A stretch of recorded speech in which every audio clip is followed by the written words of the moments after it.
Okay. Talking about Paris and Yankee Go Home, and then Yeah, so I was in Europe in the summer of '68, and when I came home, actually the day before I left, I saw in the headlines said something about the Chicago riots, and I was really concerned at the time because my brother was in Chicago, and I thought, oh my God, I hope he wasn't downtown.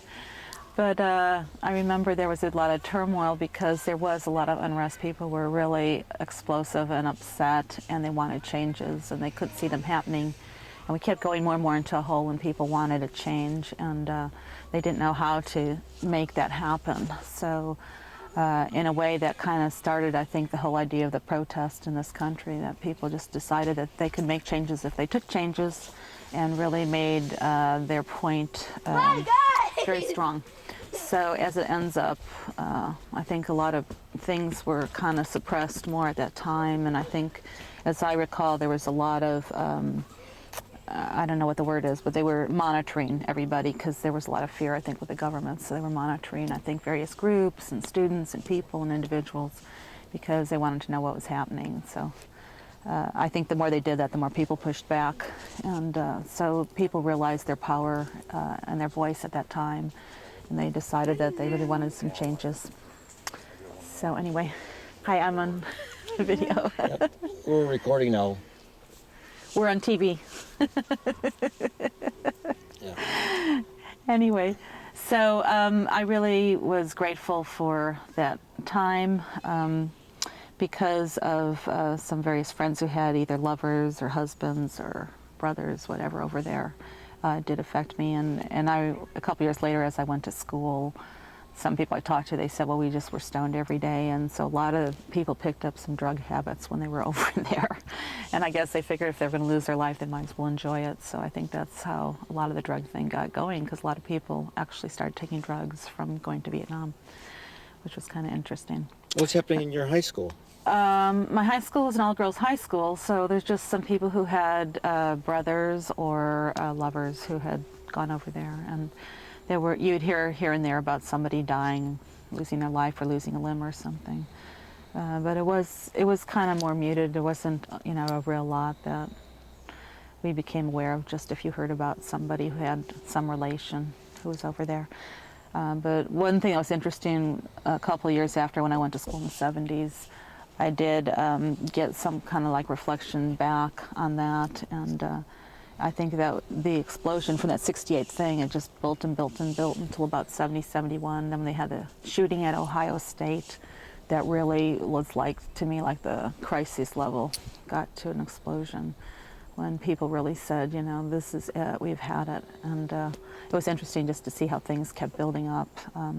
But I really saw it as a time where students came forward and kind of led the country to changes. They demanded changes, and I think that we've lost a little bit of that nowadays. I don't see that many people being that interested in world affairs, and a lot of people, for them, like the whole Iraq thing and Afghanistan thing going on, they just have it sort of as a back burner, and it doesn't affect their lives, and not too many people know people in relationship to that war, so I think it's kind of become almost a non-point for a lot of people. Let me go over some events that I know are on the history books of what happened in 1968. Just tell me if you were aware, and you don't feel bad if you weren't aware. Mm-hmm. You remember the Tet Offensive, and when Viet Cong came into the Vietnamese cities? And Yeah, I do remember as we would see things on TV going, I remember a lot of people were in denial, saying, that couldn't possibly happen, and Americans wouldn't possibly do this or that or whatever. So I think people were in denial up to a point. And I think in general, nobody wanted to associate themselves with such evil. And war just in general, it seems to be evil, so people really don't want to think of themselves hurting anybody.